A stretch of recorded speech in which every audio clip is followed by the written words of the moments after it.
Question news channel బులెటిన్కు స్వాగతం. ఈరోజు అనకాపల్లి పట్టణంలోని ప్రధాన వార్తలు.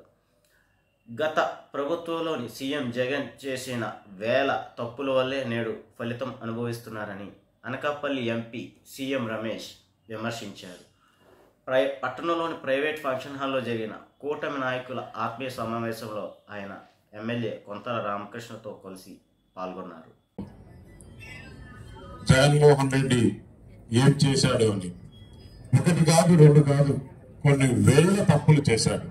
అందుకే జనం ఈరోజు ఏ కాన్స్టిట్యూన్సీ లో కూడా చూస్తే అసలు ఎవరు ఊహించినంత విధంగా మన దగ్గర మిషన్ ఇచ్చి ఒత్తుకోమంటే కూడా అంత మెజార్టీ మళ్ళీ వస్తుందని నాకు అనుమానం ఏంటి.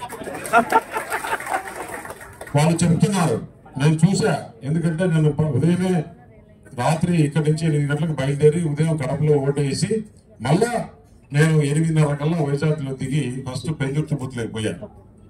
పెందుర్తి బూత్ లేకపోతే మన మహిళలకి కొంతమంది చాలా వరకు దాదాపు 3.5 లక్షల మంది మహిళలకి చేతిలో. తమిళనాడు రాష్ట్ర బహుజన సమాజ్వాదీ పార్టీ రాష్ట్ర అధ్యక్షుడు ఆమ్స్ట్రాంగ్ హత్యను నిరసిస్తూ శనివారం పట్టణంలోని అంబేద్కర్ విగ్రహం వద్ద బీఎస్పీ నాయకులు నిరసన చేపట్టారు.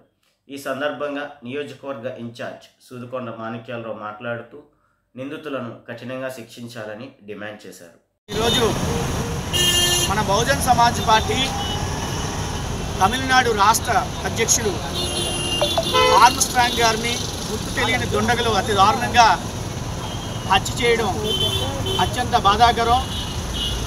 మరి ఈరోజు ఒక జాతీయ పార్టీకి రాష్ట్ర స్థాయిలో నాయకత్వం వహిస్తున్నటువంటి ఒక ఉద్యమ వ్యక్తికే రక్షణ కల్పించకపోతే ఆ రాష్ట్రంలో సామాన్యుడి పరిస్థితి ఏంటని బహుజన సమాజ్ పార్టీ అనకాపల్లి తరఫున మేము ప్రశ్నిస్తున్నాము. మరి బహుజన ఉద్యమకారుడైనటువంటి ఆర్మ్స్ట్రాంగ్ గారిని హత్య చేసినటువంటి దోషుల్ని కఠినంగా శిక్షించాలని.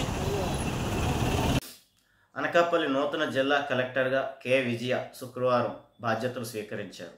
అంతకుముందు ఆమె ఉత్తరాంధ్ర ఎలవేలుపు శ్రీ నూకాంబిక అమ్మవారిని దర్శించుకున్నారు.